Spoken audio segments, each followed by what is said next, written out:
Hi, I'm Hub Arkush for Pro Football Weekly with more of our NFL Way We Hear It. All the news, scoops, and rumors before they happen exclusively right here at ProFootballWeekly.com.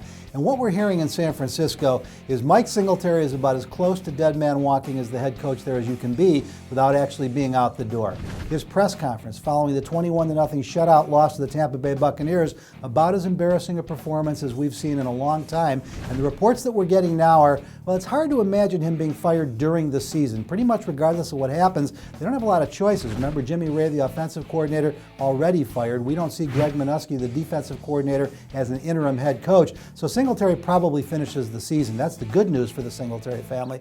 The bad news, this team has been a galactic disappointment. And when Singletary stood up to the microphone this past Monday, took full responsibility, everybody said, yeah, you should. But then when he tried to explain it and say how it can get better, people have reached the point where they're just scratching their heads and wondering how. He has not lost his locker room. That is the key. The reason that Brad Childress has gone in Minnesota, the reason Wade Phillips has gone in Dallas, their players weren't playing for them anymore.